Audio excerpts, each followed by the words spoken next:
Hello! Greetings, ladies, gentlemen, and envies. Welcome, all of you, to Warui Deshou, to Stream of Thought, to our Sarazanmai discussion. I am a man who's been watching a YouTube video called Mr. Saxo Beat for 12 straight hours, but only half of it. The Subtle Doctor.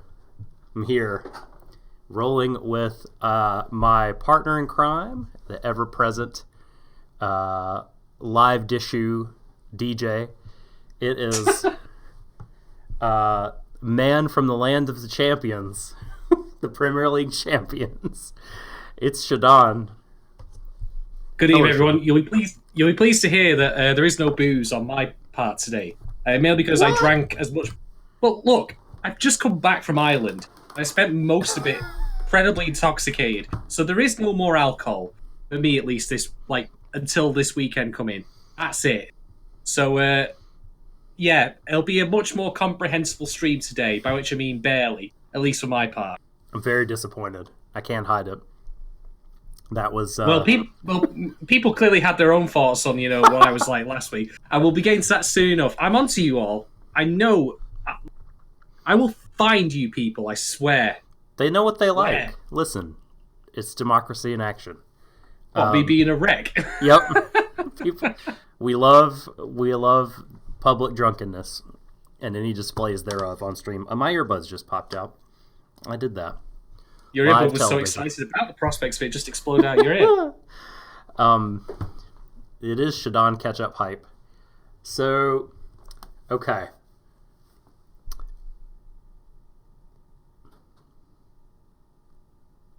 Reading chat. Are we afraid of blowback? First off, what discussions are we talking about here? Be specific, Joachim.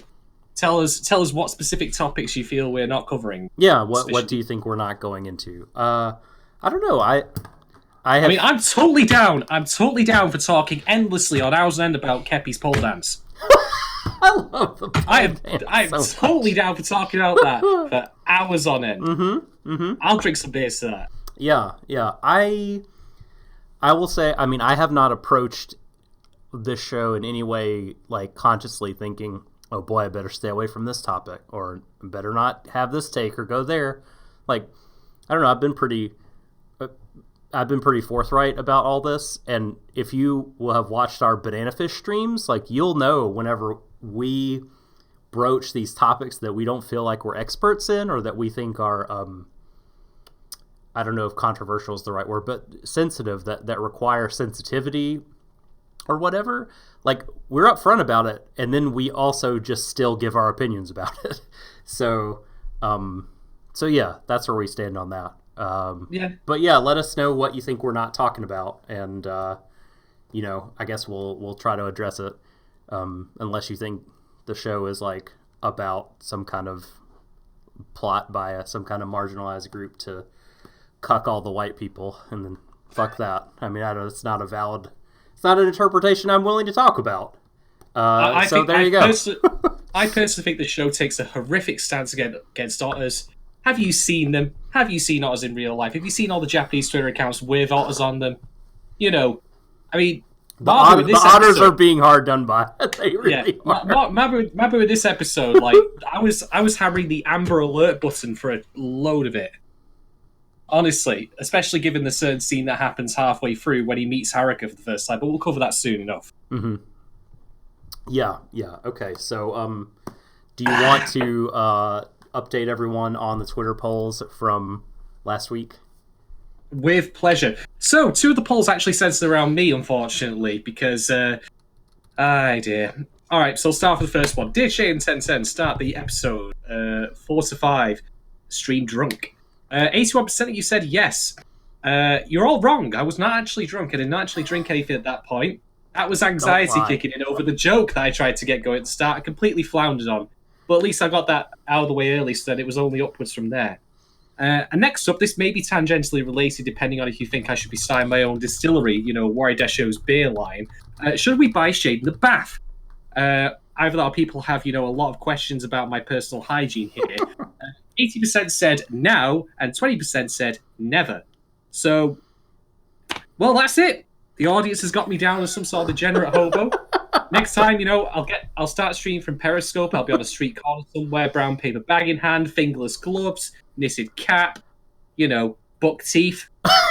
Why I'll do the image. I'll do the image for you guys. I forget why that even came up. I just remember Yukinon saying hashtag buy Shadon a bath, and it made me laugh. I don't know. I think it was because we were talking about it in the episode 4 when Toy's brother decided to reenact something out of a Quentin Tarantino flick. But hey, final one, final poll for episode 5 specifically. Did you have to pause the episode when shit really hit the fan? 30% said had to walk away, and 26% said nah, just for a second. That was fine. That was fine. And 61% said no, I eat drama for breakfast. Clearly patting themselves off that one guy in Predator. I ain't got time to feel. Come on, how could you not? Ah, man. Look, yeah. No, I fully admit I'm a shit gets to me. So I fully understand that I may be in the minority of people that have to walk away and pace around the room and collect themselves during that shit. Yeah, there's many deep breaths to be taken throughout this series, particularly one that we'll be discussing later with relation to the subject matter around Haruka and Kazuki. But we'll get to that, of course, in time. Man. Yeah, is Ikuhara running Satan's own bingo card here for all the topics that punch people right in the field? Because he's going for the full house, and he's not even most of the way out of the actual series yet. I don't know. Yeah, we'll find out. Could you repeat what you just asked? I'm sorry. I think you might have cut out for me. Can you say that again?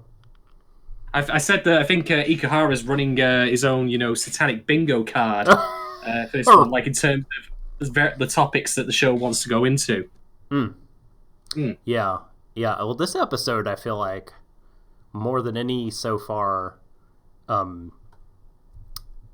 we kind of got a little bit into what what the show sort of might be about. In a larger sense, I felt like this one, it really, I don't know, for lack of a better phrase, showed some leg, because it was revealing, right? It revealed some shit about the inner workings of the Empire and the history of the world and where people kind of stand, and especially what. How do I phrase this? The difference between the Kappa zombies and the kind of people you want to aspire to be. I think that's important. Oh yeah, and also we also learned that Kepi's power set. He essentially has the same abilities as what was his name again? Inspector Gadget. Right. No, seriously. Go Gadget TV. Go Gadget telephone. Go Gadget. Coyote Ugly. All there. Dude. He's the best. I mean, I really loved him this episode. More than almost any other episode, I really enjoyed Kepi a lot. Kepi's great until you realize the undercurrents of what he's doing are actually quite sinister. Yeah, I know. Yeah, he's an adorable bad man. And we'll talk about that. Good evening, Emily. Ravensdale, you made me laugh a lot in my head, by the way. Thank you for channeling my inner teenager there. So, okay. Oh man, I thought I was on the first page of my notes. Nope, got to turn back. Are we ready? Are we ready to get into just what the fuck happened? We can try. Okay. We can give it a go. All right. So, it was an experience, Aki. An experience I want to relive many, many times. So, episode 6, I want to connect, so I'm not giving up. Great title. What happened this episode? So, gosh, I'll try to be brief. I have a lot of notes. I'm going to try to synthesize these as I go. Apologies if the summary gets overly long, because I want to talk about this stuff more afterward. But the episode begins in Kazuki's home, and Haruka's, of course. He's gone. The family doesn't know where he is, since he's become a Kappa and can't be human anymore. He's left no word since last night when he said he was going to stay with his buddy Enta. And Haru is watching Sarah, and it turns out the lucky selfie word or object is again sachet, because the zombie still at large. So we don't get any turnover. We don't get a new lucky selfie item. Did that zombie stay there all evening? Like, did it go to a local bar? How did it occupy itself, until the following day? It's a great question. I mean, at the end, they kind of... It was almost like... Gosh, did it seem to you like at the end that, like, everything that had happened during the episode was almost like... It really happened, but it was almost like temporally it was contained in this pocket dimension. So that they emerged at the battle sort of as it was happening, and then poof, they beat it. And it was almost like no time had passed between the defeat and the victory.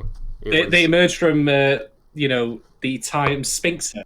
They got out, the butt-shaped hourglass at the finally to get back to the present. But yeah, like the timeline in this is whack, but, well, this is a show that, as we will learn shortly, indulges in, sumo wrestling amongst all things. Yes. As I said, with the escape artist skit that Toy apparently is extremely skilled in. So I love it.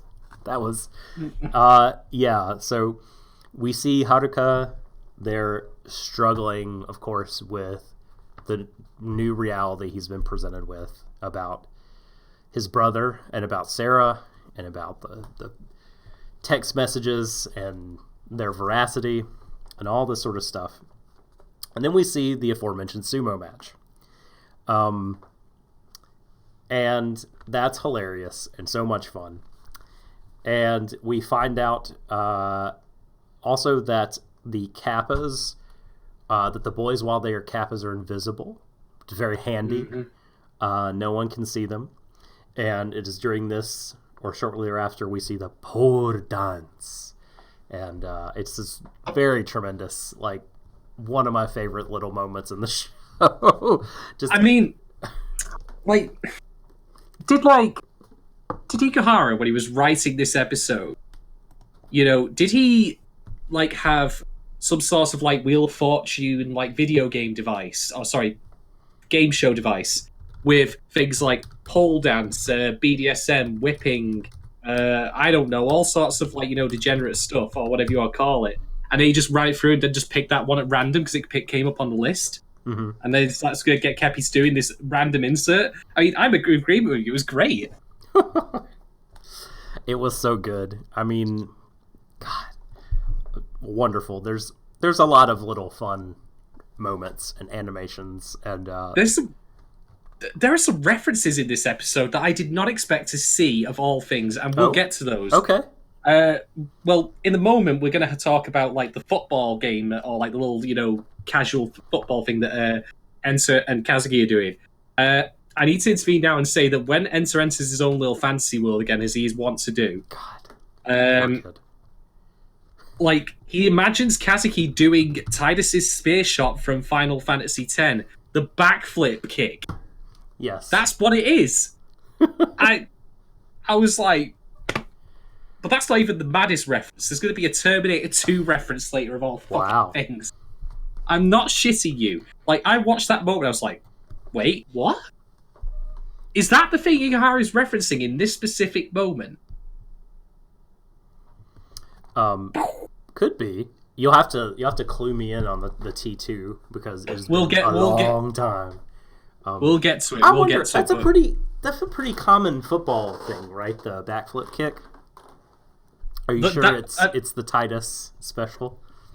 It is definitely in Final Fantasy X, but, like, this just goes to show how little I watch football relative to, knowing esoteric video game knowledge that doesn't really matter. You've certainly got more of a, finger on the pulse of that stuff than I do. I thought football doesn't happen all the time, but there are just some pretty classic, like, moments. I mean, I thought football was, like, their special skill was just simply falling over, like they just tripped on a landmine. Oh God, just don't do this. Don't go down this fucking road. Oh, it's a skill. Diving is a skill. So is acting. So, and yes, there you go. Look. No, we can't. Yeah, it could be, like Yuki saying, it could be soccer anime, could be a Captain Tsubasa thing, an Inazuma 11 sort of deal, who knows. But I like that it could be a Final Fantasy X reference. That would make me happy if it was. So we see more of Kazuki's self-flagellation. We see Enta, his head in the clouds, in his fantasy world, as you say, and Toy just trying to offer his best encouragement and advice and do damage control. God bless you, Toy. And so Haruka later is chatting with Nyantaro. His dad has taken him to the bridge where Nyantaro likes to hang out, and he's feeding him. And then this is the moment where I audibly gasped and had to I just stood up. Amber Alert! Amber Alert! Fucking app that he didn't install. What the? I mean, oh man! Oh Jesus! It was not since Persona 5 have renegade apps, been so wantonly installing themselves on various phones. Yeah. I mean, I personally think the R cops are in the wrong industry. If they can pull this shit off, why don't they just stop mining bitcoins from people's phones? I know. Get some cryptocurrency He's going. in the wrong industry. Yeah. Get that going. One thing I'd like to mention, by the way, is that prior to Mabu, is it Mabu? Oh, thank God for that. It has the glasses. Mabu has the glasses, right? Yeah. No, that's Reo. No, that's the other one then. Reo has the sharky teeth. Reo then. And the long Reo. hair, yeah. Okay, so Reo. Before Reo bumps into Haruka, Kazuki and the others all actually bump into him as he's talking with Nyantaro and feeling sad about what's happened with his brother. And Kazuki craps a brick and runs away, which will be important for something I want to talk about later. The others notice, of course, that yep, he's got it. He can't handle this. And it's understandable. But again, talk about that later. Yeah. So, when that moment happened and the app was installing itself, I was freaking out because I did not want Haruka to be part of this, but... Could have been worse. Could have been fake granddaughter. It could have been. Could have been a gacha game. So, like you said... Reo and Haruka get to talk, and they have this conversation where, Haruka says that he wants to make his brother smile again, and Reo has some cryptic utterances about Mabu. He's leading like that, yeah. Yeah, man. This scene just played out to be like the intro to a PSA video, where I was half expecting someone for it to pause, and then for someone to walk in and say, "Hi. I'm Shadon. I'm here to warn you about Otacops prowling the streets to devour your desires in the name of their empire. If you are approached by an Otacop in this particular situation, just say no. Just walk away." That's what it felt like to me. If you see this app installing on your phone, go find an adult you trust immediately. Yeah. If you're approached by an Otacop, call the police. But they are the police. Oh shit. Oh God, you're so right. What do you do when the cops are the bad guys? Thinking face emoji. So yeah, they do. Reo does the gun thing on Haru, and kidnaps him. And while Haru is passing out in the face of the revolver, he says what I think might be the most interesting line in the show that we're going to talk about later. I'm going to try to move past it now, just to quote it. "The future exists only for those who can connect their desires." Loaded. Gotta unpack that later. So, Nyantaro gets tossed down and crashes into the Kappas. So... what is this that I've written? Oh. We see Kepi as old landline phone. And like one of the boys says, it is fucking creepy. Very disturbing. Like, and he informs them. I don't know who called him about this or if he's just fucking around with them. But the Empire has kidnapped Haruka. And the Empire, it's the Ottoman Empire. This Empire? I don't know. My Empire of Dirt, of course. The Johnny Cash cover. That's at, what is it? The Hurt is the name of that song? Yes. Hurt, I think. It's a great song. So, yeah, it turns out the Empire, well, I'll say according to Kepi, because, I mean, who the fuck knows, right? Not sure how reliable he is on this, but they destroyed the Kappa Kingdom, and they sucked all the desires out of all the Kappas. And now they're coming for the human world. The Otters are. The Ottoman Empire. It's easy. It's too easy. I know. It's you have to keep doing it. So Kazu determines, like, he's like, I'm gonna now stop running away. I'm gonna save Haruka. And the title says he doesn't want to give up. Kazuki does not want to give up on his brother. It turns out Kepi's the only one who can create the dishes of hope.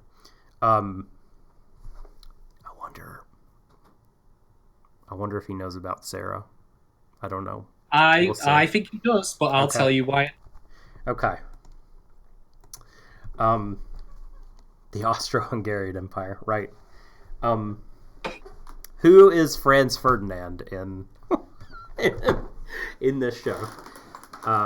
Probably Kepi, to be honest. Again, given what we see at the end. Archduke. Okay. So the boys all infiltrate the heavily guarded, extremely secure Ottoman otter hideout. It was the Citadel from Half-Life 2. I've never played Half-Life 2. Is that just the empty building? It pretty much is, actually, to be quite honest. With, like, people being shipped through and, like, conveyor belts a lot like this. Honestly, that was the vibe I got from it, with maybe a little bit of Aperture Science thrown in as well. I see. So, like, they're running through, and the only sort of resistance they meet are in the form of platforming obstacles, right? They need the triple jump, but they have not found it yet. So their only recourse is to... So Enta sacrifices his ability to move forward by tossing the rest of them over a big gap. And then Toy does the same by holding open an automatically closing door. Kappa's a buff, man. I know. God, like they... So, like, he allows Kepi and Kazu to go through. And it turns out that they're too late. Haru falls into the pit. Kepi tells a heartbroken, grief-stricken Kazu that if they perform a Shirikodama transplant and put Kazu's into Haruka, that will bring Haruka back to life. It turns out, so obviously they're okay, I want to do this. What is the cost, right? What does it involve? Well, the loss of your Shirikodama is the loss of the capability of connection. So this is an interesting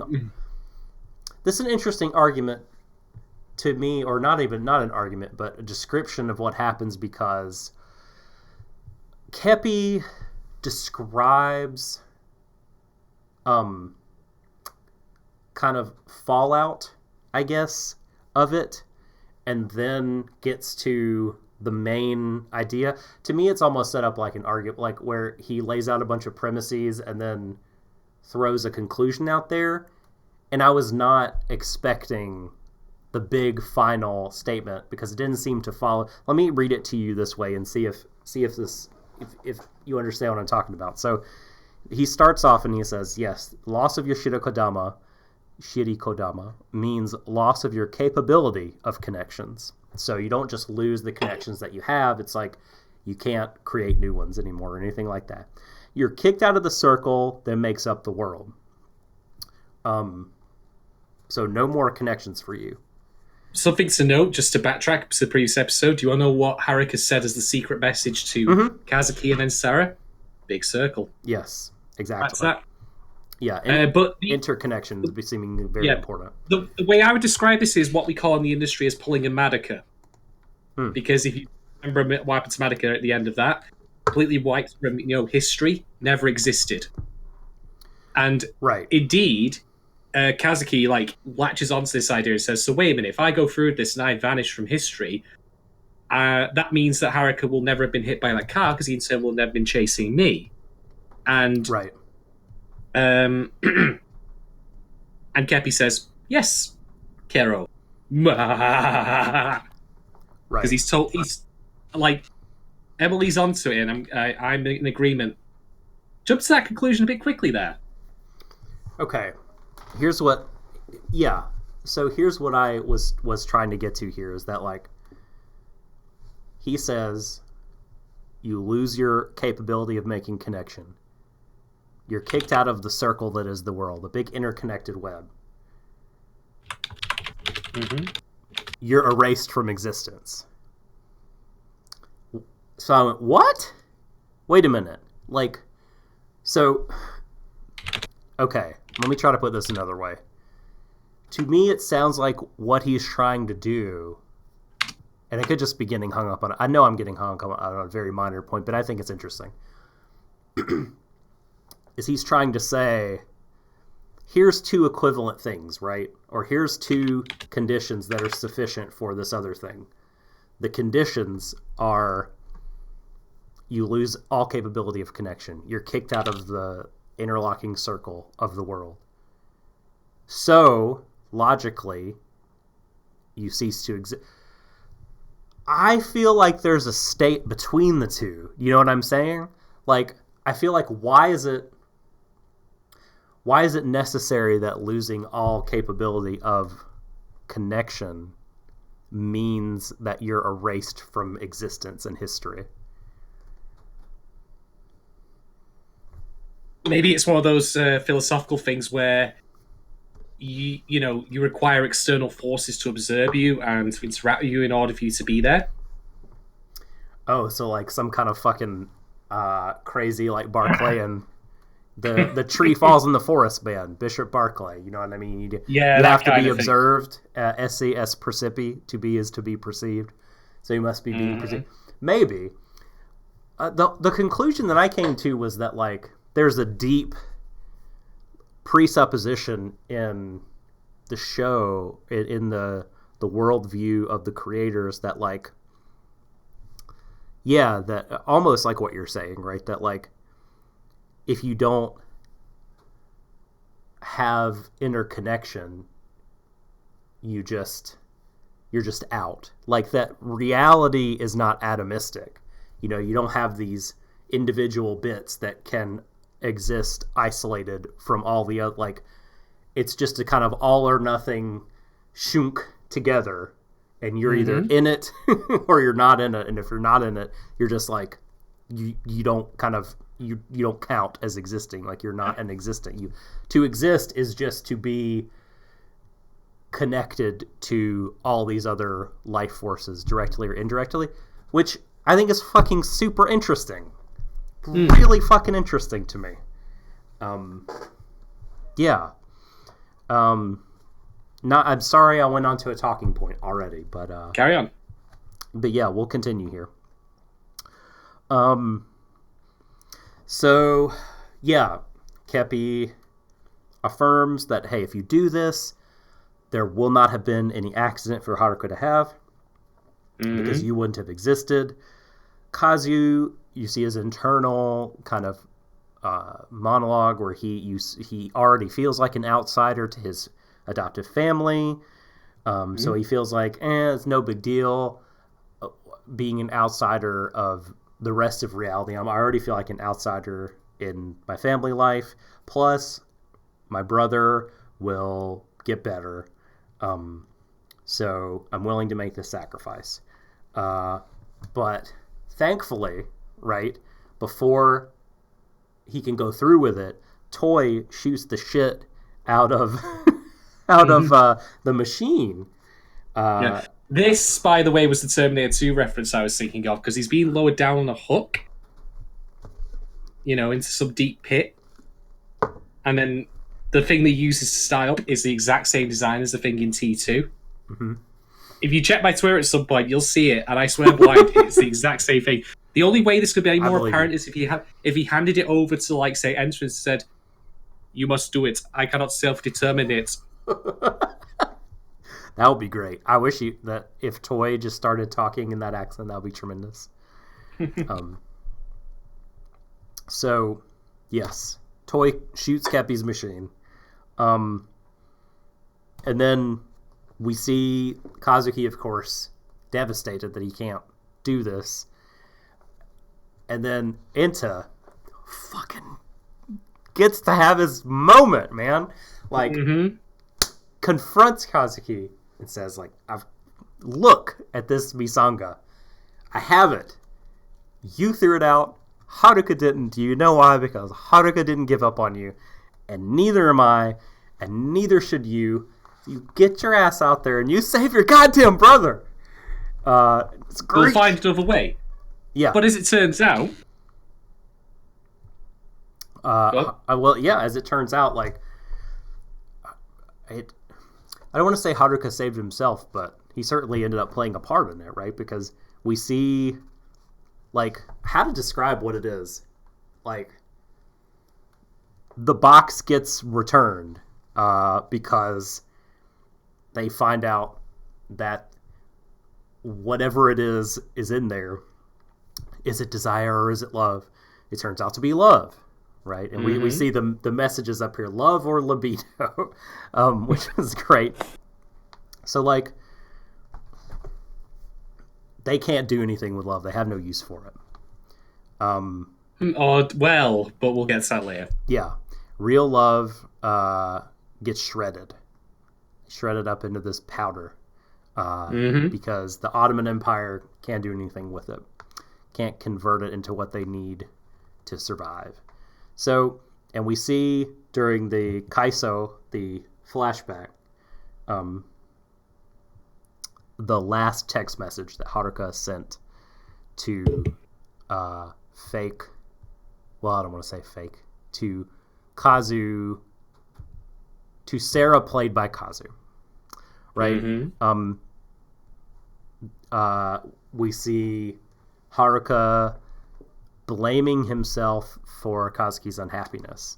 Haruka took the pouch from Kazu's mom because it smells like Kazu. He loves Kazu. He loves the way Kazu smells. What a sweet boy. And, confronts the mom and says, "No, like, don't take him away. You go away. I love him." Was that his 8-year-old version of Bros Before Hoes? Stop it. No. Sorry, that was terrible. Dude.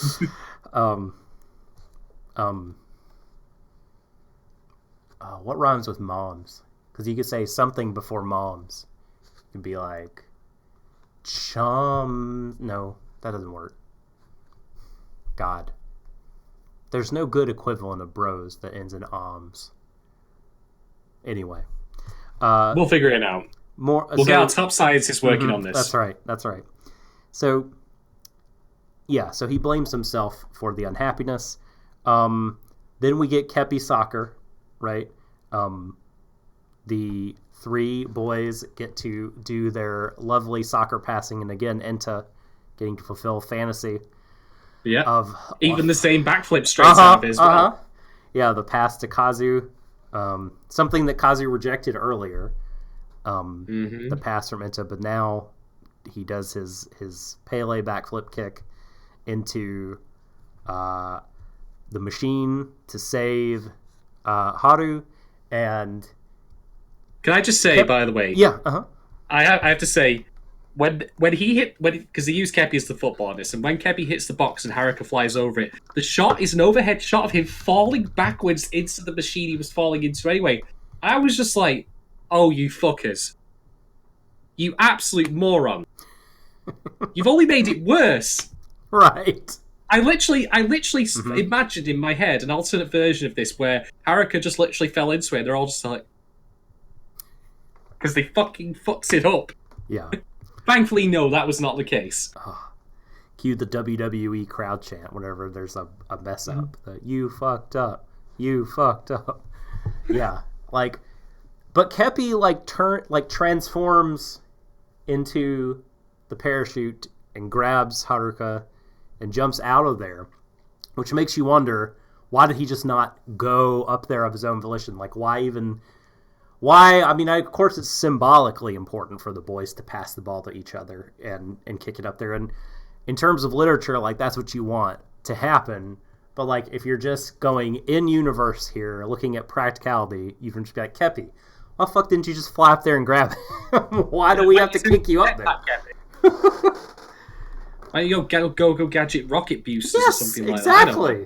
Exactly. You're a fucking almighty deity, like, creating machines. And I mean, it's not like they kicked him up there and he grabbed him on the way down. It's like like you said, he went up there and was like, oh no, I need to change my form. Grab, pull out, and fly. I mean, clearly could have done something more.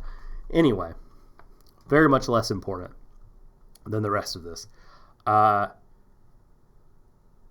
Yeah, we see Haru talk about Kazuki, you're in the middle of a big circle. The zombie from before, we cut to having its Shirikodama assimilated by Kepi. Kepi and the boys, we've learned that Shirikodama, like when you lose it, I mean, we saw it play out before us, but we've really been explicitly told, hey, 2 + 2 does equal 4, right? When you see these people getting erased from existence after the Shirikodama is taken out, there's a causal relationship here. It's not just, the cops are doing something nebulous and you can kind of blame them in your head. Or it's like, no, the boys are doing this. Kepi is doing this. Still erasing people. It's really fucked up. Yeah. So like, then what happens next? So we see Ryo,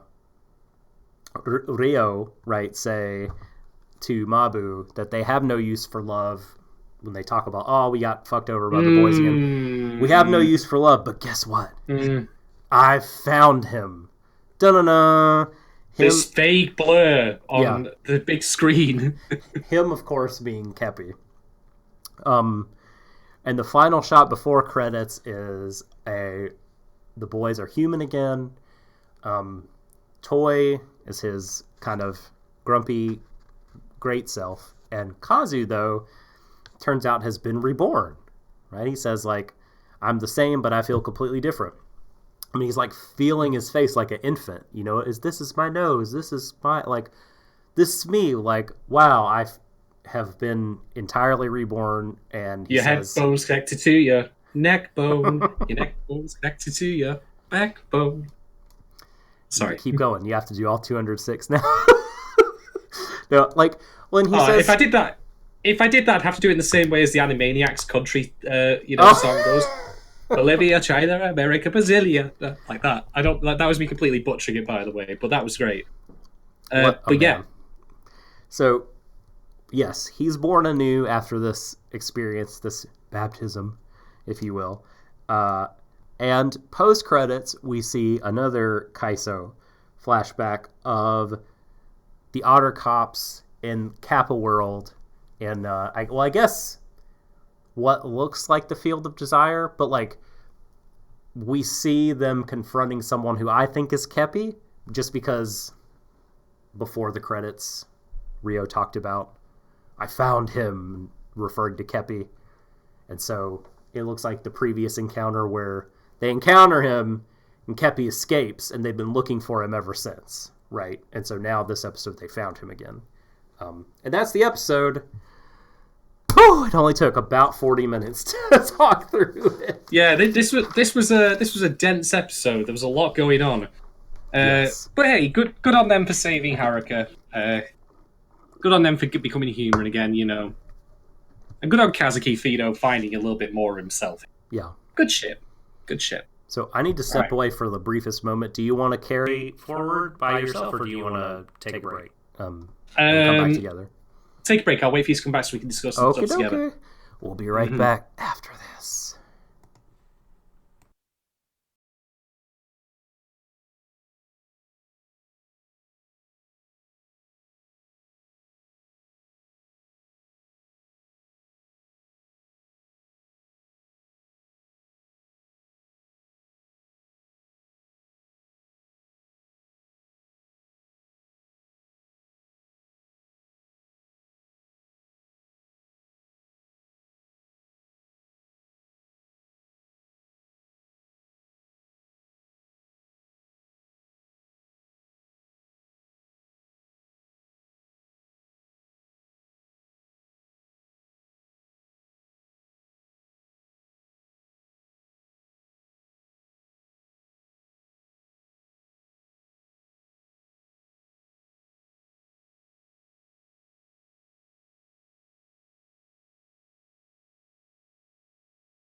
Hi, folks. Thanks for being patient.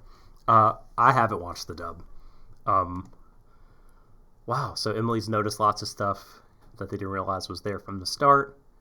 So overwhelming. Yeah, no, I mean, it's an overwhelming show that, like, a lot of times, I mean, I didn't get to, again, this week, but I like to watch the episodes a few times.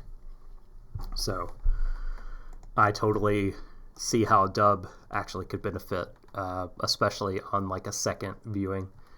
Yes, Aki Kazuki's smile was so wholesome at the end. I was so happy for him to, I mean, you know, you may have an epiphany, and that doesn't mean that like the responsibility's still not on you to kind of do the emotional and interpersonal relationship legwork to get your life back on track, but like that he feels like he's able to step forward and start to do that work. Man, I hope so. I know it doesn't mean we're out, you know, he's going to be like conflict free going forward and everything is happy, but like, God, like I hope he can, just start to integrate himself more into his family's lives. That will be tremendous. Indeed. All right, so talking points. Let's. I'm going to start by actually talking not about Kazuki or the boys, but I'm going to talk about Ryo and Mabu for a bit. Our, would be, from the files of Police Squad Ossa cops hanging around in the background. Jun, jun, jun, jun, jun. They used the Law and Order sound effect. If I had the soundboard up, I would do it. I would totally be down with someone making it like a custom like mad video, if we want to call it, of Ryo and Mabu like doing their own police squad intro set to the theme tune. I would totally be okay. Anyway, so one thing we didn't mention in the actual discussion of the closing post-credits scene is that Happy, for reasons unknown to us at the moment, he's in an almost human form, like he's a prince, for example. A spirit shoots out of him, and he says it's his desire and flies off into the distance in a puff of pink and purple smoke. So, I don't have any money on me right now, but I'll just whip my wallet out here and put it down on the desk. £20 says that is Azusa Sarah. Ooh. Ooh. That is very interesting. £20 says that Azusa Sara is an aspect of himself that was all about desire. Because what has Azusa Sara been doing in the show, apart from obviously being, the object of Kazuki's cosplay?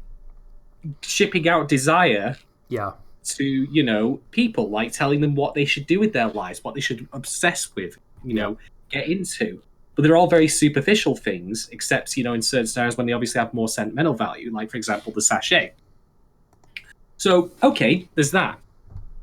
But note that Reo, who's the glasses one again, I'm so sorry I keep getting their names mixed up, he's injured at the end of this. And that he's injured because he took, the energy of Azusa Sara's escape, or who I'm assuming is Azusa Sara, taking a bullet for Mabu. And bear in mind, whenever we've seen, the dance sequence that they do in the lead up to extracting his eyes previously, what has Mabu always ripped out of his chest? His heart. Mm-hmm. Clockwork heart. Mm-hmm. So, I'm thinking that part might be, him, what's keeping him alive or going, given what happened to him in the past. And so, Mabu's all like, desire's all that matters, love is irrelevant. But I think that, they're not quite, open with each other on how they feel, these two. No doubt. Yeah. I mean, bear in mind, they are in human form, after all. We haven't actually seen any of the otters look like otters yet, with the exception of the giant kappa zombies. Mm-hmm. But even then, they're just abstracted forms rather than actually looking like real otters. Mm-hmm. So, I'm thinking that we're going to be getting more of more time around Mabu as they come to realise that maybe they've been working for the wrong side all along, and that there is value to look, because it's obviously what's defined, their relationship, why Reo went so far as to do that, because, desire, can only take you so far, but love is the kind of thing that would cause you to take a bullet for someone. So there's a lot to unpack from that little ending scene there, and I think we're going to start seeing them fleshed out more and more as time goes on. Really would help if Mabu wasn't kidnapping small children, though. For fuck's sake. I know. I don't ask for much. Come on. Come on, Rio. Again, why are you just going off on your own? Kidnapping little boys. What a dick. What was the I mean, we're the wrong people to talk about this, but do you think the when Rio was talking about Mabu, he had like a turtle in his hand, which I don't know if it was an animal cracker or a little statue thingy, or I don't know, but what does the turtle mean? Does anyone know? Turtle's all the way down? I don't know. We'll get back to that one later. Oh my god. Kuro Kepi system. Got Emily Rand in the chat. Shouts to you, Emily. Yeah. Ningo Yaki. I also don't know. I also don't know what that means. What's a little bit of kidnapping between friends? That's, I mean, hey. Sure. Sure. That turtle is a Ningyo Yaki. What is that, like a food? A food item? I'm very much gaijin here. Very daikokujin. The reason why my head's so aerodynamic is it's easy for planes to fly over it,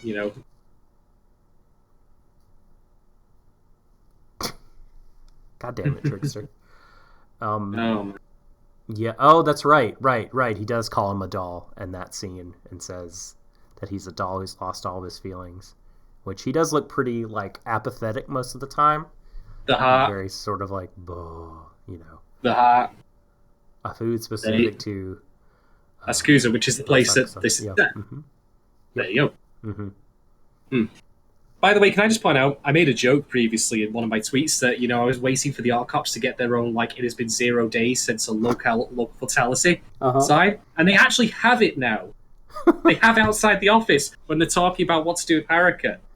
And I was like, yes, I love it. I know they're a lying bunch of bastards. 0 and 0, not buying that.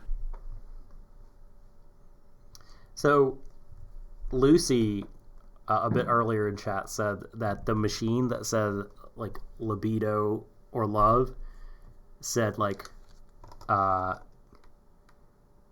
what Kodo Kepi machinery on it. Yeah, Kodo Kepi system. So the dark Kepi, the black Kepi system.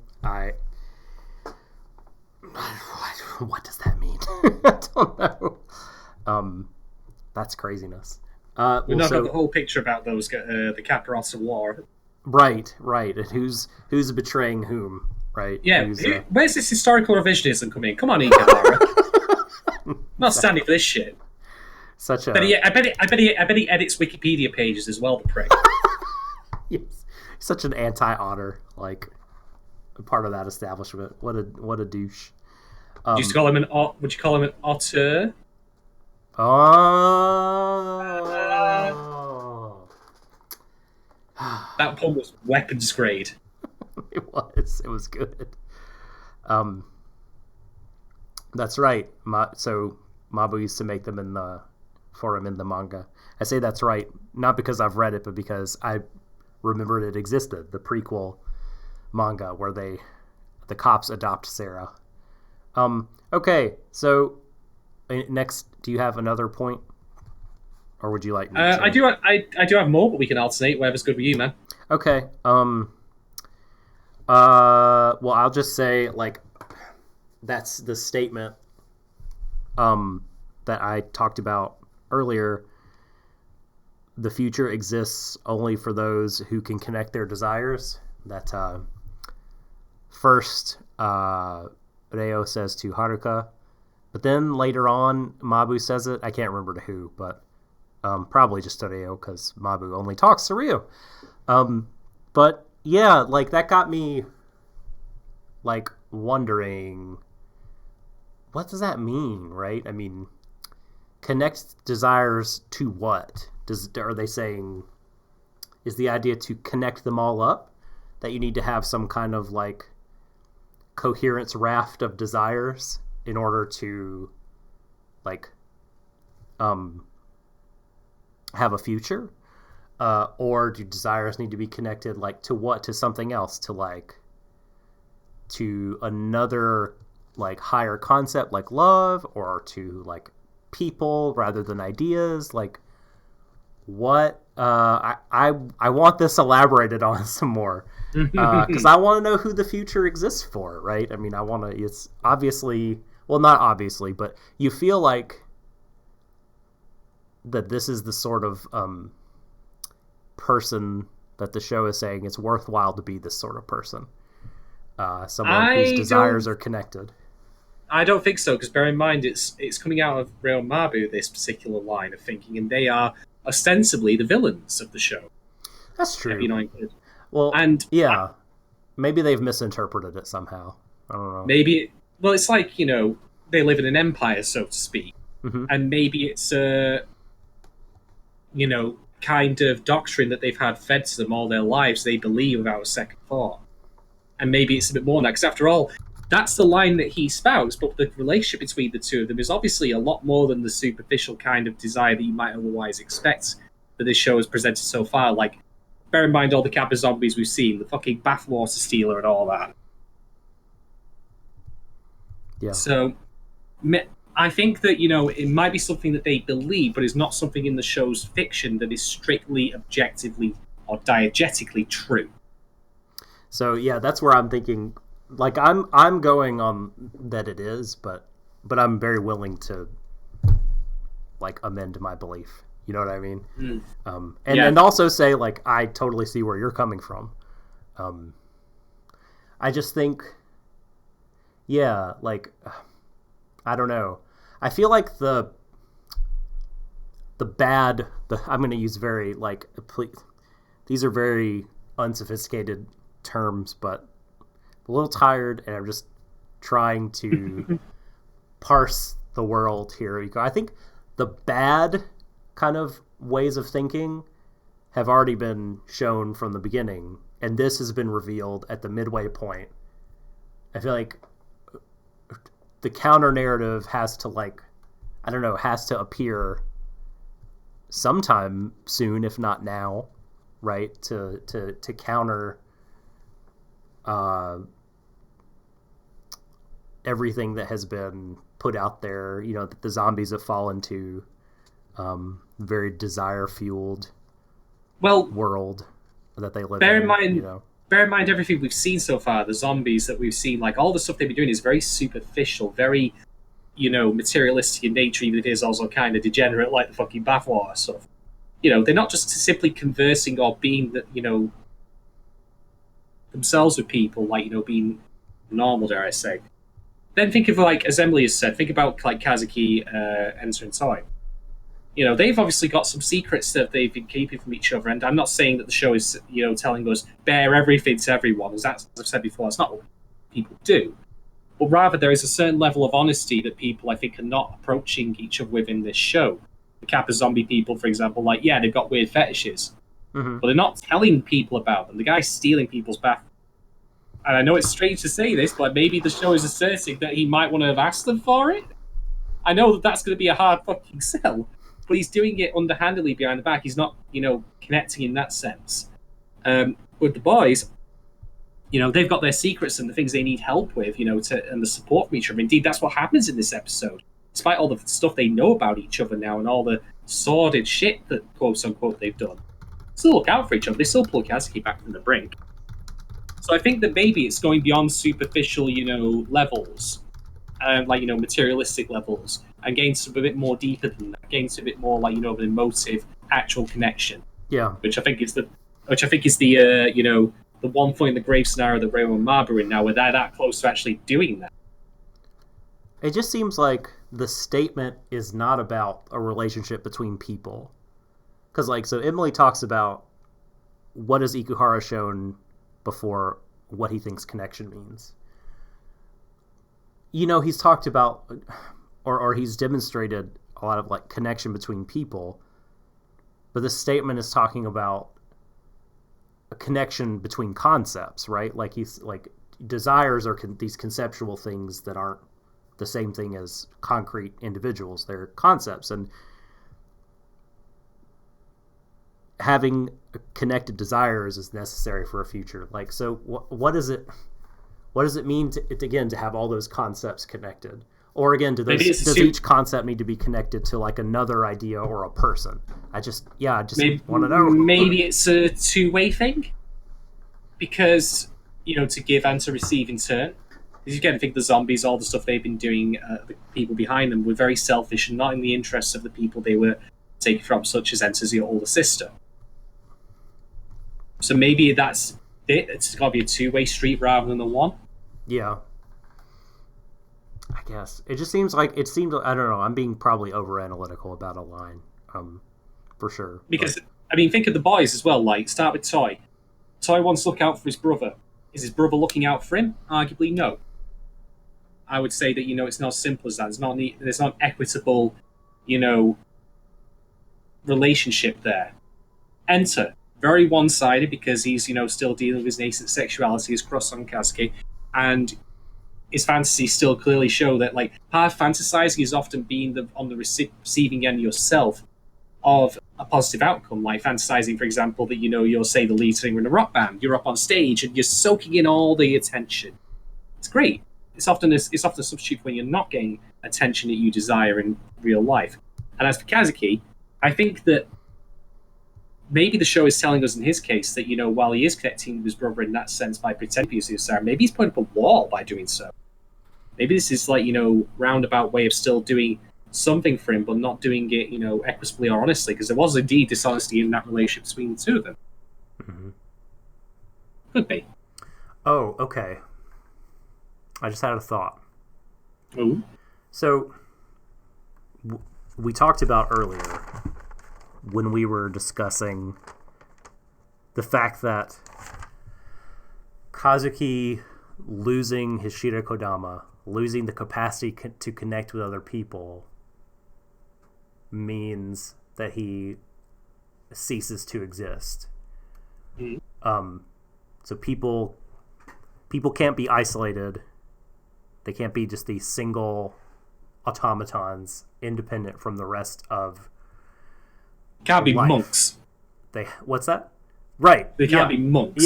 Yeah. But even if you do live as a monk, like you don't even know that you're connected to other people or nature or God spiritually, like other things. Yeah. You know, your brothers or sisters in the monastery or convent or whatever. But speaking of monks, by the way, shouts to the Benedictine monks for creating the amazing drink that is Buckfast. I had that in Ireland this weekend. It's pure poison, and it tastes like Ribena. And it drives you fucking crazy. Doing God's work there, if ever I do it, you know. Man. Well, so, okay. That's amazing. Shouts to you, Benedictines. Shoot. I believe those are followers of Augustine, but it's been a long time since I thought about it. What was I going to say? Oh, yes. So the interconnectedness of the people, the existing people, the experiencers of the world of Sarazanmai, maybe like the desires that, again, I'm taking on faith that this statement that the cops made is like true about like the kind of people that you want to be. Maybe the idea is for your desires to have that integrative quality, like not to sort of want a thing at the expense of other people, but the desire is kind of having that same, existing in the same way as people, like the desires connecting with everyone else's desires in the whole world. So like, yeah, maybe the idea is to have these very unselfish desires. I think that could be that Christmas thing. So I'm like going. There's always going to be an element of selfishness when it comes to, you know, one. Yeah, isn't that what desire kind of is? You know, that seems. You could even, love itself could arguably be selfish in some sense because you are reciprocate when you have a reciprocal thing. You in turn are receiving. You know, you're receiving affection back. It's not entirely altruistic. Yeah, so not to do not to do the like the horrible thing, the horrible thing and invoke Friedrich Nietzsche, but yeah, that's what he said. He talked about love being a monstrous thing a lot. So, I hear Reo and Mabu, you know, invoke that when they reach Kepi's room and then, you know, got murdered. Mm-hmm. God is dead now. All right, let's ground our discussion by throwing it back to you. Okay, so let's talk about materialism for a second. I brought this up in the very first episode, but another ism. Another ism, yeah. Got all the isms here, you know. We're getting our own bingo house done.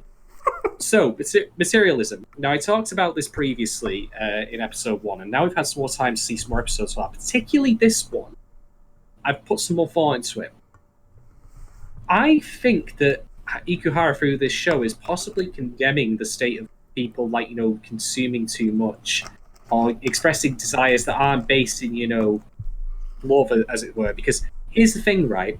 The reason you can find Haruka's box when he's traveling through that system is because it's got a different label and heart. The pink heart, the other ones are all red hearts with also. But we see dozens, if not hundreds, of these boxes passing through the Half-Life 2 Citadel system, whatever you fucking call it. But none of them have that on there as well. Now, evidently, some have passed through there before, given that, you know, there is the waste pit for love. Mm-hmm. But that's one box out of hundreds. Does that not seem like a damning indictment of society? That's right. The only one they've got? Right. Yeah, that's the point, something. Right? Yeah. Mm-hmm. But then it's not as simple as, you know, all materialism or consumerism is bad, because what's the thing that snaps Kazuki out of his flunk? Misanga. Yeah. Right. Yeah. Mm-hmm. Yeah. And the gun that Toy uses is the one that his brother gave. You know, ostensibly a tool for killing people, but here it serves a very useful function in actually saving Kazuki's life.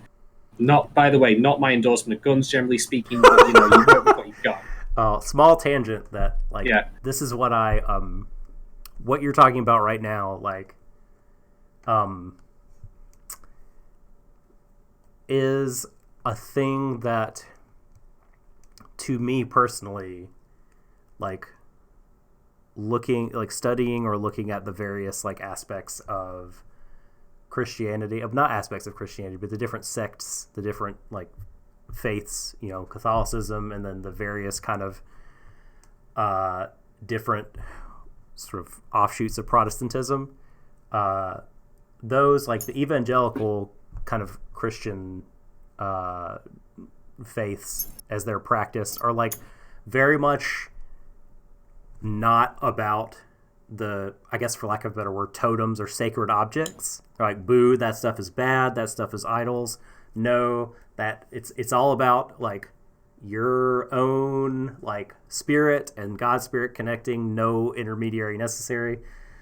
But the thing I like about Catholicism is sort of like this misanga moment. Like you can have like these physical objects that can like what you've got in your hand there. Yeah, right. That can like assist human beings with communicating to the divine, or like kind of helping each other understand concepts, or just helping us in all these kind of different ways.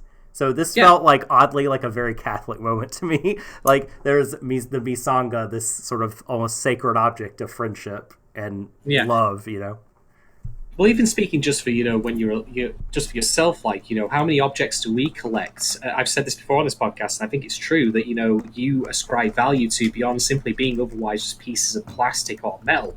I mean, my keychain here, Soul Bad Guy carrying, so I'm playing Guilty Gear. On my desk, I have this little Thunderbirds keychain, because that's nostalgic for my childhood. I have also got a couple of figures up there. There's posters, you name it. So I think maybe the message here, of this is that, rampant, materialism, consumerism, and, just not actually having a connective or emotive element to it is bad, as we see through the absence of all that other stuff there. But, things like the misanga, and even the gun in this case, they have worth and value. Like, beyond just simply the superficial or material nature of how they're constructed and made up.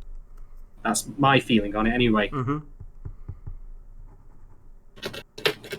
Yeah, I mean, that is quite something, that the only box out of all those boxes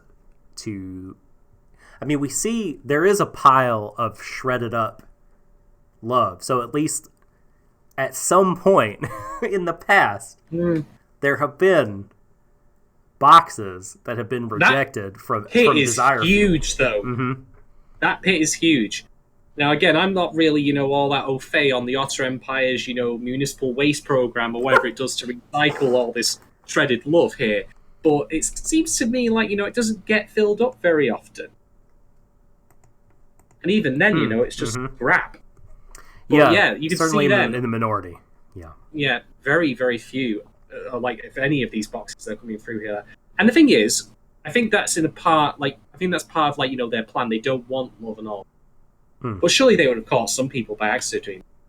So the fact that they're just filtering that many people through there, and these, and it's all that very superficial, it's not about them, it's about fulfilling mind, wants, and desires. Like the bathwater guy.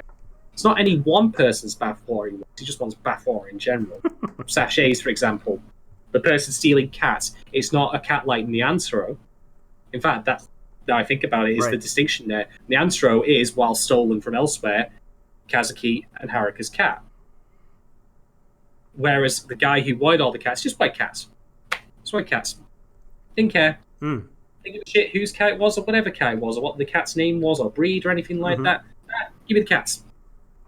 So again, maybe that's the point, that, it goes beyond simply just having something that doesn't have value to you, but that it has meaning for you or for someone else, or even, more than one person.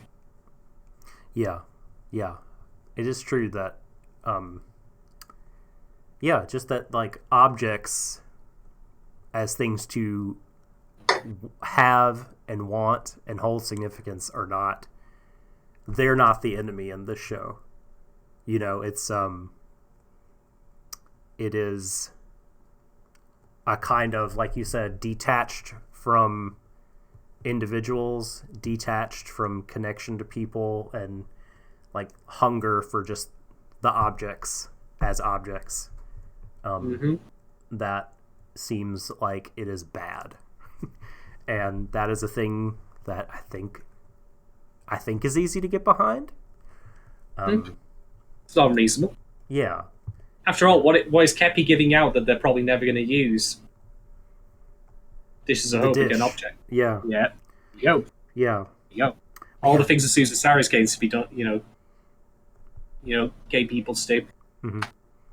I'd say it's probably there to go on with that particular, theory. It's got a couple of legs to it. Certainly as many as Kepi has anyway, although it depends on what mood he's in at the time. I want to try to integrate all these. I think there's the grand Sarazanmai theory. Yeah, well, I feel like we're talking about different strains of things, and I think there's a way to unify them conceptually. But I'll have to think about it. I'll have to think about it some more. We've already talked about how the Otters didn't do shit about Kappas being in their home base, so we can skip that talking point. That was terrible. Unless they just didn't care. Full fucking well, if they had security cameras in there, they'd be the Metal Gear Solid ones that have a cone of vision about that wide and this long. Mm-hmm. Oh no, you've gotten past our heavily armed latest security technology building. Huh? Whose footprints are these? Circles continuously. Just walks off the screen. Yeah. So I know you had something to say about this, but or maybe this relates to what you were just saying, the whole deal about love and them not needing it. Like, what do you think is going on in terms of like why couldn't they use love?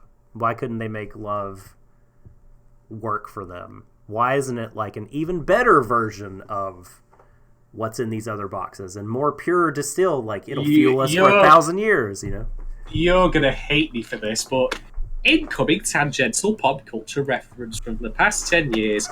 I think I figured out the plot of Sarazanmai. It's Monsters Inc. Okay, I'm willing to go with you here. Actually, let's unfold. Here's the thing, right? What happens in Monsters Inc? They scare people for energy. It's like, your very basic energy crisis thing, Mm-hmm. Getting hard to scare people, and all that blah blah blah. But then they make the kids laugh, and then suddenly laughter's a far more potent energy source, blah blah. But they didn't know about it. So the reductive and simple argument is that they just don't know. They don't. I think that ultimately, as we go along, when we get more info about the R Empire reveal, the R cops are probably going to learn about, what is love? Baby, don't hurt me. Don't hurt me no more. You didn't meet me there, did you? No, you didn't. Thank you. So, I think we probably need more info to make a concrete judgment on that, but I think that ultimately Reo and Marba in particular are going to, realize their feelings for one another. Mm-hmm. And that then will propel them to be switching sides, perhaps, maybe. Maybe Reo, sorry, I'm getting his name mixed up, has his heart taken out, but then he realized, likes the Tin Man of Wizard of Oz, he didn't need it all along. He always had a heart. Get all me fucking references today, folks. Don't stop me now. So what does desire even fuel? Asks Lucy. Excellent question. Fuels the otters on drones. Yeah, that's it. That's yes. I mean, this could just be a thing that is just like a basic fact about the universe that they're in, right? Like, these otter yokai eat this kind of material, like this objectifying kind of desire. And they don't eat love because it's not as good. And we want people to be bad and be objectifying of everything and everyone. So this desire can multiply and we can just eat it all. Stop loving each other and feed us. Like, that could be the whole thing. Hell, it's incredibly convenient when you think about it for the otters that by taking Swan Shukadama, they disappear entirely from existence. So there's no way that they'll ever be found out by humans. Man, so basically, the last line of defense we've got is kid who's like, got some serious family issues, another kid who can't stop fantasizing, and a convicted murderer who have been turned into Kappas, along with their, their equivalent of Splinter, except he may possibly actually also be the Shredder instead. Man, I just fucking great. At some point, like if this progresses and the otters continue to, advance upon humanity, there's gonna be like so many group photos that just have like two people in it. You know what I mean? Like, do you remember that one guy that got wiped? The boyfriend got wiped from the photo. Yeah. So like, if they continue eating people, like everyone's photos it's gonna be a yearbook full of like nothing, like 3 people. It's gonna be great. Well, wild thought for you here. This all started ostensibly with Kepi being the one who can make the dish of hope. Right. And we've had it established now that, when someone is wiped in this way by having their Shiryokodama taken, they undo all of history's, events they've had. Mm-hmm. So what if the end boss is just Kepi? And then the entire show is undone and, Wow. This is not Mortal Kombat. This is Sarazanmai. This is not going to happen. Push that reset button. Not that this is a thing that happened in Mortal Kombat. I just feel like it would happen in Mortal Kombat. Actually, it kind of did. Liu Kang did reset time and human existence on a new timeline. It's the DC Comics approach, what can I say? Yes, it's true. The NetherRealm and DC are friendly, so perhaps they're like, hey, DC people, how do we fucking get out of this mess? This corner we've written ourselves into. Wizards did it. There you go. Job done. All right. What do I want to talk about next? Right. I have actually 2 more points. Okay. I'm going to save the worst, quote unquote, for last. The worst. Okay. I say the worst because I'm going to give you a content warning ahead of time, folks. I'm going to be talking about suicide when we get to that one. Okay, so I totally see. Like, I thought about this, but I did not want to be the one to burst. So yes, I totally understand why this is coming. Consent warning, folks. But first off, let's talk about the other point. So, how interesting do you think it is that when Kazuki finds Haruka, it's been established earlier in this very episode, by the way, that the Kappas are invisible. So, if Kazuki, he's a bundle and mess of emotions, but in theory, he could literally be, just tapping Haruka on the head and he wouldn't even notice. Invisible. But he runs away. Still runs away, even though, is this for, the benefit of Haruka not seeing him, or because he can't bear to see him in turn? Right. Yeah.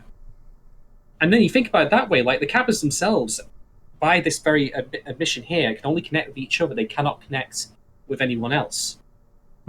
Even though he saves his brother in the end, Kazuki, can't speak with him directly in this form and potentially is damned to do that for all eternity. This is why Kazuki is very happy to be a Kappa, because he's got the ultimate Gao clause. And I could speak, having been a child myself once. I mean, yeah, I'm surprised as you. I wasn't growing the VAT to, to be the ultimate anime critic, on Z-list YouTube.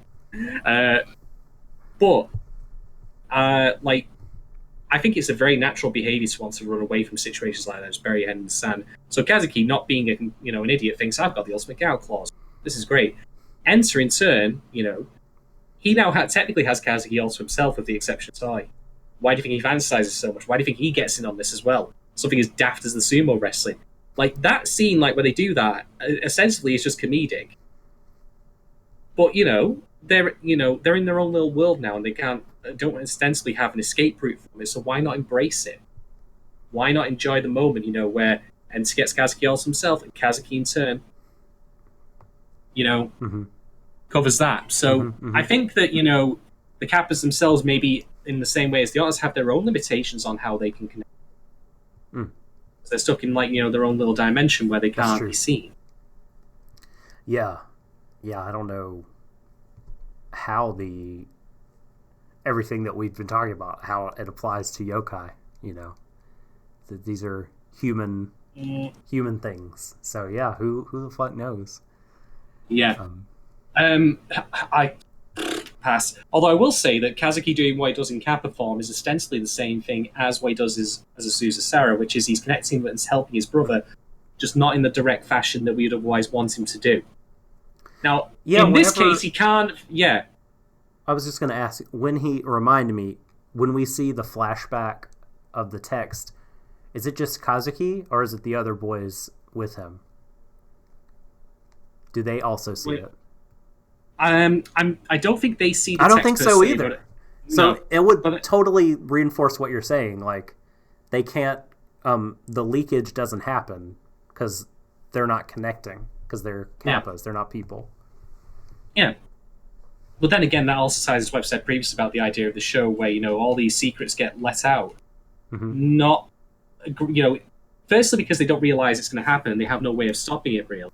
Then secondly, we see with the boys, as we go along, that, say, for example, Enter and Toy, as I've said before, they step out of their way to put themselves in the spotlight, so to speak, of having these secrets revealed that they otherwise wouldn't want to tell them of their own free will to save people they care about. And then in Kazuki's case, the theory I had was the reason the Shirokudama went back in that zombie was because he couldn't handle the whole thing coming out. Like everything that's happened was just too much for him, and he rejects it in the end. That's why it happened during the leak and not in, when they were fighting the zombie. They'd already beaten it. Mm-hmm. And now this time around, we've got Enter revealing the Misanga thing of his own volition. This is the point where they're starting to be more open with each other. But they're still doing it in Kappa form, mind you, and they're doing it under pressure and duress of a situation, a very dark situation, as I'll discuss shortly. But you can see the baby steps and the aggression as we go along here. Obviously, the thing that still hasn't happened, and the thing that I expect will happen in the coming episodes, is Kazuki goes home, and then he has to talk to Haruka. That's going to be a fucking scene. That scene, for me, I think is going to make or break the show. Now, I'm not saying the show's currently in bad straits or anything like that. Right, I know what you mean. But it's such a big thing. It's very pivotal. If they fuck it up, it could...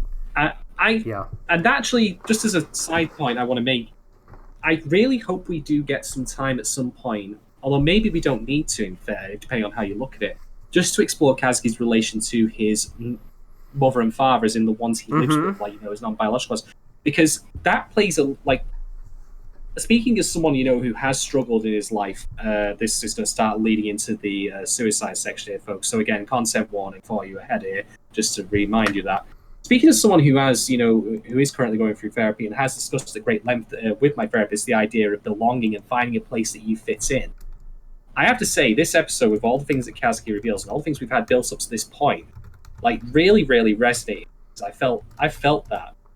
I felt it when I was younger, and I feel it now, even as someone who's probably more than twice his age. But I think it's very understandable for him, to feel that he's not a part of that circle, and indeed not feel like he has a place where he does belong. And when I say understandably, I understand how he came to that. But the thing that I think this show is missing that could give it more meat is if we had some time with him and his two parents, his mother and his father. Because we don't really know a lot about their interactions with him. Now, on the one hand, you could argue maybe that these interactions never happened because Kazuki didn't allow it. And the funny thing is, going against what I've been taught about in therapy, if you wall yourself off from allowing people to surprise you and do right by you, you'll always be proven right that they're fuck-ups and failures and that you can't trust them and there's no reason you should interact with them. So maybe that's that. But again, that's something we should be shown, It's like I've said before about writing fiction where characters make questionable or dubious life choices. I don't mind them doing it. In fact, the best drama comes from characters making catastrophic errors in their life. But we need some understanding of how they came to get to that point. Like I said in The Promised Neverland with, say, Isabella, I can totally, see, even through bits that we've seen and through my own, understanding of the show and reading into it, how she came to that point. How Kazuki got to the point where he is now, apart from what happened to Haruka, of course, being one of the major, if not the major, part of that. Mm-hmm. But when it comes to his parents, how do they play into this? Because they're, he clearly has, a sense of, that's my real mother, this is not my real mother. Mm-hmm. But has his not real mother, quote unquote, how has she treated him? How has that worked out? I can understand someone his age, favouring, blood over water. But we need to see some of that other side as well, I think, to truly flesh this out and give us a proper idea. Even if it's just simply him climbing up and shelling because he doesn't want to connect with them There's that word again. Right. Because he doesn't think, the relationship works because he is not blood. He's not, biologically related to them. Mm-hmm. Whereas Haruka, funnily enough, has the actually much more mature attitude of, well, apart from Haruka, which is Kazuki's real mother, but he's 8, so we can give that. It doesn't matter, you're my brother anyway, I love you anyway for who you are. And the thing is, in the same way, funnily enough, how in Avengers, Endgame with the fucking soul gem and all that shit, the system of the Outer Empire validates his love objectively. Like, it's literally stamped on the box.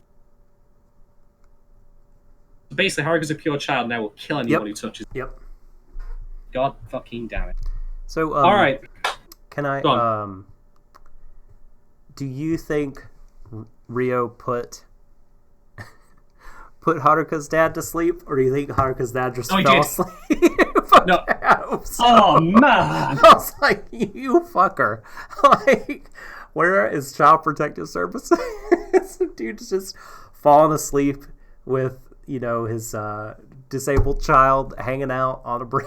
Sitting on a ledge that he could fall over at any second. You bastard. Backward. Get off your goddamn phone. Jesus. Oh, I make light of it. All right. But, I'm sure Ryo put him in some kind of a trance. All right, let me just send out the chat to both YouTube and Twitch that CW content warning happening. Mm-hmm. So, all right. So let's just lay this out here, right here and now. What Kazuki plans to do in this is to kill himself. Mm-hmm. Yeah. Simple as that. Yeah. There's no two ways about this as far as I'm concerned. Now, yeah, of course, he's going to undo history and all that shit. But this episode, for me, as someone who has suffered from suicidal ideation and even has come close once, twice, even, attempting it. Not that I actually have attempted it, thankfully. And in case you're curious if you want to chime in, as I say, I'm seeking therapy. I'm a lot better now. I'm a lot happier. Things are pretty good. But when it comes to stuff like this, I would want to talk about it, just relating how I actually think this episode handles this fucking magnificent. I'm super impressed with it. I was really, really touched by it. Because when it comes to suicidal ideation, part of the reason that I personally have felt it is, again, that sense of not belonging somewhere. If I went away, no one would give a shit. It'd be fine. It'd be fine. Mm-hmm. And that's the thing about the mechanism that's happening here. If Kazuki disappears, literally no one would care because he would be gone. It is the, diegetic extrapolation of that idea. Yeah. And it's terrifying when you fucking think about it like that. Because, once you die, you logistically have no comprehension or way of knowing what actually happens after that point. If you believe, for example, that your funeral will be attended by one person, he's just the janitor sweeping up the bag, you won't have any way of proving that after the fact, or proving that it's false. You take your your anxieties and your fears and your beliefs about your life and your worth as a person to the grave with you, and at that point, there ain't no going back. There ain't no changing. And Kazuki, at this particular point, he's already halfway there technically by being a Kappa because, his family can't interact with anyone. And to the episode's credit, there's never a hint given until it actually happens that they're going back. That could be it. That could be the end of it. But Enter and Toy, they jump in. They take the decision out of his hands. And they, reassert that, his worth to himself with the Misanga. Don't they, in a way, it's almost like, it's like he already made the decision, because he already jumped. And, right? And if it wasn't for Toy shooting the thing, then it would have happened. And so it's like, they... it wasn't just that they, took the gun out of his hand before he could fire it. It's like that they caught the bullet after he already fired the gun. Just as an aside, by the way, think about what's happened to Toy. And again, maybe this might have been fleshed out a bit more in the show, but, things are happening very quickly. What must have taken him for him, or, to use that in the way they did, given that the last time he actually shot that gun, he fucking killed someone. Right. That is a... A superb point. That is an excellent point. Mm. Well so yeah, spotted. the two of them, both in their own way, Toy, overcoming that bump there, and Enter doing that, showing them Misanga. Like, one life should not be traded for another. Because Haruka, if he had died, it wasn't worth it to have him go that way. And yeah, like, it honestly really touched me the way this was rendered, because I think it feels like a very natural extension, in terms of how it's written, from how people who do suffer from suicidalation or even suicidal thoughts or attempts feel about the larger world. They don't feel that they can be proven wrong, in their feelings. I mean, as is rightly pointed out, Kazuki doesn't consider if there's any other option. Kepi could very well be leading him by the nose here to give up his Shugadama, and the moment it comes out of him, he just eats himself, and then there's 2 dead bodies and not 1. It's a possibility. Yeah, it's not exactly trustworthy. But it's the 2 of them, who actually step in and help him with it. And I thought this was wonderfully handled. I thought it felt very authentic to how people like that, people like me in the past have felt. But also to the response that people will give to you if you, make people aware that you are in that crisis state. People will step in and help you. You just have to be open to the idea of it. So, yeah, I'll say no more than that, other than that I can't or will not speak, of course, for other people who have been through similar roles, or even through worse stuff than I have. I mean, I've had ideas, but I've never attempted it, thankfully, even though I've come close to stepping over that line. But I hope, and indeed, if people want to talk to me about this in my DMs or on Twitter, as openly or as privately as you wish, feel free to talk to me about it. But I would like to hear more from people about if this, if they've been similar boats, what this episode might have meant to them, if it did do it justice or not. This is just my experience, and I'll relate it to you as such. And I, like I say, found it very affirming. I felt like, this is good depiction of how it's been handled and how, the characters respond to it. And yes, they are Kappas, and it's all goofy, silly shit and all that, not going to pretend otherwise. But sometimes, you have to make light of the subject in its own little way in order to make it palpable. But yeah, please, if you do want to talk to me about it, I'd be very interested to hear your opinions, on if this episode covered that content, with the necessary maturity and sensitivity it deserved. Sometimes you have to approach a thing indirectly or through fantasy or fantastical depictions and stories for it to actually be the most resonant or poignant, and get over feeling hokey or something. Yeah. I mean, to finish off, just to restate, Kazuki, that whole mechanism of him vanishing from the world where he thinks it would be fine, Better if I never existed. Things will legitimately be better for him. I have felt that myself. It is a very real and very, very poisonous feeling. Granted, I was not in the position where I was necessarily trading my life for someone else, but at the same time, that felt very, very authentic to me, so good on this show for doing that, despite also in the very same episode featuring Kepi pole dancing. Runs the tonal gamut. I don't even know how it does it, man. I think Ikuhara I think he's just running some blood rituals or some shit to make this show work. That's about the best answer I've got. Nothing would surprise me with this man. Well, can I just first say thank you for sharing. These are things that you've talked to me about before, and I always appreciate you being open and willing to share with me and with the audience. We talked about this with Orange. We may have touched on this with Banana Fish or other shows, but I'm always very grateful, and when you open up about this. So I know it's not easy, but thank you.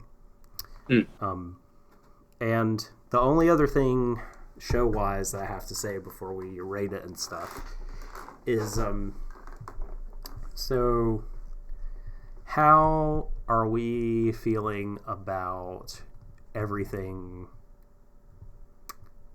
knowing for sure, unequivocally, that the boys are helping erase people? Well, they weren't privy to that knowledge prior to this episode. Mm-hmm. So that's true. I think for me, that's true. I think for me, what is going to be most interesting is ultimately what they do with this knowledge now on, because they're now armed with. So let's say we have another Kappa zombie pop up. What happens then? And I'm not saying that they do or should not do anything. Part of what will make the drama interesting is how they process it and come to the decision point that they make. Mm-hmm. Like I've said before, we can make questionable decisions in fiction as long as the processing of doing so is given to the audience and is given in a compelling and interesting way. That's what makes good drama. So I could totally see that being a thing where they argue against it because they realise, we will erase someone from history here.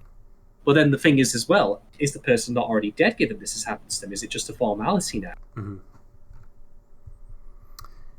Right. No, that's a good point too.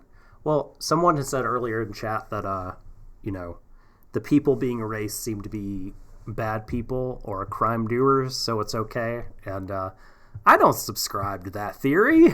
I don't want my boys, being fucking light Yagami and just killing the bad people. Like, playing God is not okay for them to be doing. Well, technically, it's Reo and Mabu who are playing God, because if we go by this episode, it's them picking people up and, that's true, off the streets. That's true. And so yeah, how does them? Man, I need like a map of the ontology of this fucking world. So yeah, are they already dead? Is this just their desire spirit? And why aren't they erased? I guess being dead is not the same thing as being erased. So here's a thought for you. What if they're only erased once Kepi devours the Shurikodama? That's kind of that's what happens. I think that's true. That's the point. So I guess the idea then would be like somehow like quell the zombie-ness, like stop that, but also leave the Shurikodama alone. I guess that's like the thing. I don't know.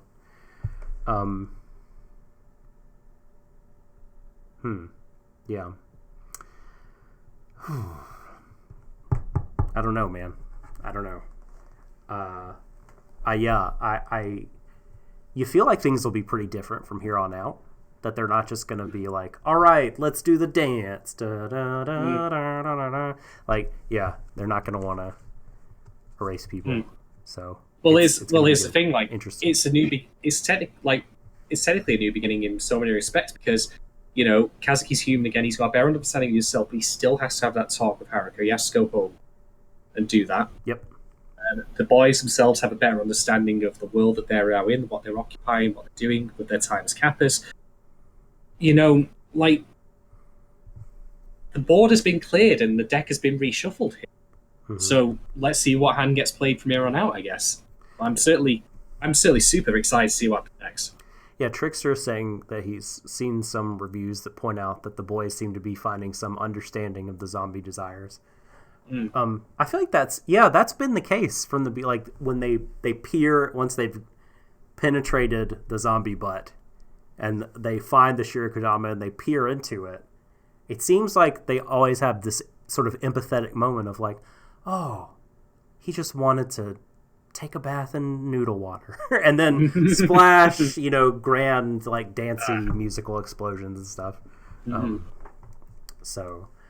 I agree, Aki. I feel like this has to be, along with the talk between Kazuki and Haruka and like the hopeful reintegration of him into his family life, the direction we have to go now is Reo and Mabu and what the hell is going on with your friendly neighborhood otter police. That's not people who police otters. It's people who are otters that are put themselves police. I would not want to be an otter police of the former kind. I can't imagine that those feisty creatures are any fun whatsoever to attempt to restrain. I'm just thinking that, that maybe the art cops should have, their own set of, drug officers. Just going around sniffing stuff, just bumps out his hind legs with, a little package of cocaine. He's... Anyway, I have put up one poll thus far on Twitter. I'll be putting up more once we've come off stream. Okay. At Warui Deshou, folks, to vote. Indeed. Shall we rate the episode then, Doc? Yes. So, I really, really, really liked this episode a lot. I'm trying to think if I had issues with this. I didn't really, from a writing perspective. This, I guess, things could retroactively mess it up, but the point we are now, I feel like this is a very well done episode. And man, what if I'm right and Kepi does have his Shiriko Dama, taken from him, and then as soon as you watch that on Crunchyroll, the entire series just disappears. You can't watch it again. It's like a Hideo Kojima thing. Yeah. You just start searching Sarazanmai on Crunchyroll and it just won't appear again. Gosh. Okay.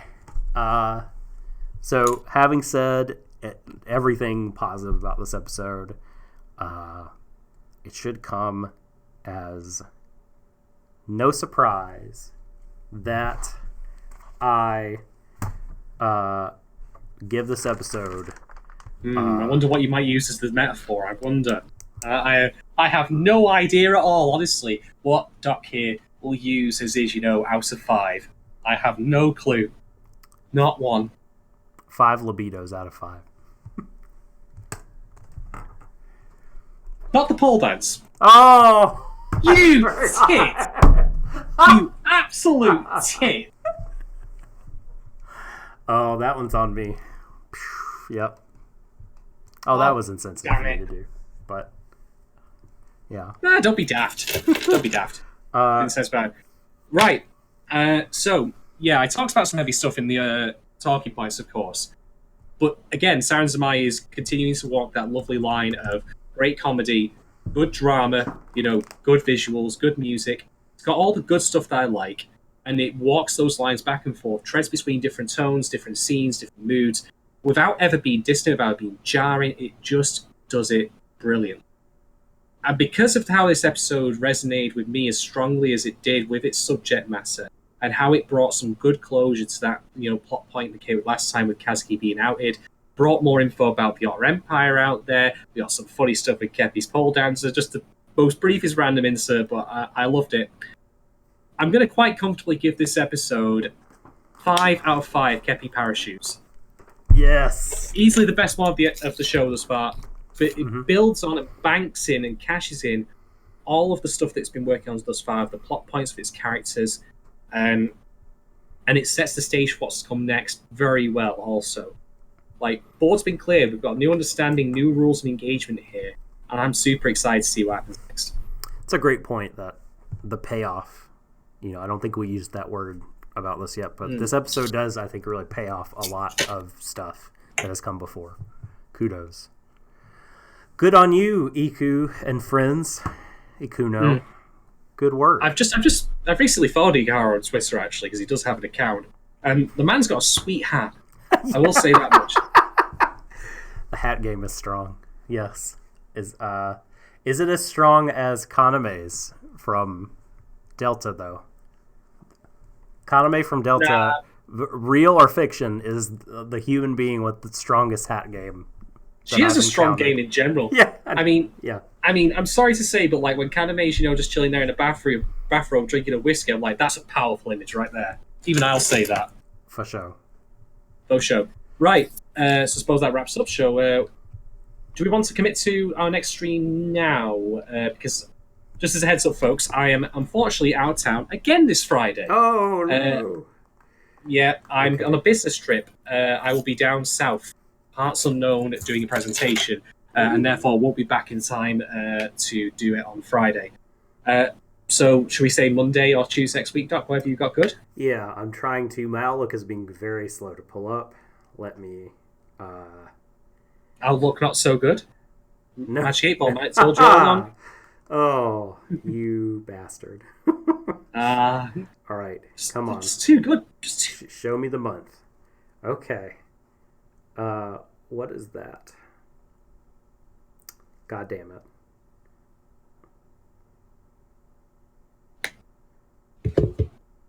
Anyway, while Doc's sorting that out, I'll just say thank you very much to everyone for joining us as always. A bit of a last minute kind of arrangement this time around because again things have been so hectic. We've been trying to keep to a Friday schedule, but things just keep getting in the way. I'm going to go get liquored up in Northern Ireland, and then I've got to go do a business meeting, and then probably after that I'll have to file some fucking ninjas next, some shit like that. Monday we can do. Monday, right, job done. There we are. Monday, as it happens, is a bank holiday. Is this the first ever one where we've both given a thing a 5? I think it might be in our time of doing this. I'm sure that I've given 5s out before, and you must have given 5s on the same one. I mean, there's one time that didn't happen.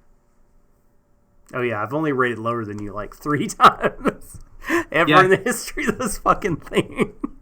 Yeah, I'm a demanding git. Yeah, generous grader, Doc, the generous grader. Yeah, you're a fucking taskmaster when it comes to the points, the stars, the snowflakes that you give out. Yeah, I'm I've got high standards. What can I say? Except for beer. But anyway. You just hate stuff. It's okay. Oh, I hate everything. Yeah. So everything. Right. So yeah, thank you very much, everyone, for joining us as always. If you have enjoyed this podcast, take 2 minutes to drop us a like. On iTunes, YouTube, SoundCloud, whatever service you might be listening to. It does help with our discoverability. I'll again restate my open offer. To just hear some people's thoughts if they wish to share. Of course, I'm not saying you have to. On how this show or how this episode handled its content at the end with the idea of Kazuki taking his own life. I'd be very happy to hear from you about that, just so I can get a mixed opinion, so I know I can understand other people's effects on it. Or feel free to chat with us about anything you want to. If we're not covering the topics adequately enough, let us know. If you like, just questioning, what's wrong with my counter behind it, you can drop us in on that. If you want to send me, a PayPal, donation to go buy myself a bath after last week's, poll, you can do any of that. You know where to find us. We're at Warui Deshou on Twitter and at warui-deshow@gmail.com. Or is it 123? I can't remember. No, it's Warui Deshou at Gmail. Warui Deshou at Gmail. Yeah. Yeah, don't send Warui Deshou. Don't send it's Warui Deshou 123. I don't know who that person is. They're bad. They are bad. All right. Well, yeah, I think you've hit everything. You've done the sign off. So, thank you everyone for hanging out and chat with us. It's been good. This has been good. Thank you for this has been really fun. Kind of working out my thoughts because I just watched the episode this morning. So thank you for tolerating me thinking out loud about anime. I appreciate it. I will second that wholeheartedly. Well, all right. Well, no. Sorry, we fucking keep stepping on each other. I'll just do it. Kill the stream. Kill it. Goodbye. And good night. Embrace each other, everyone, to the ends of the universe. Goodbye. Good night, everyone. Adios.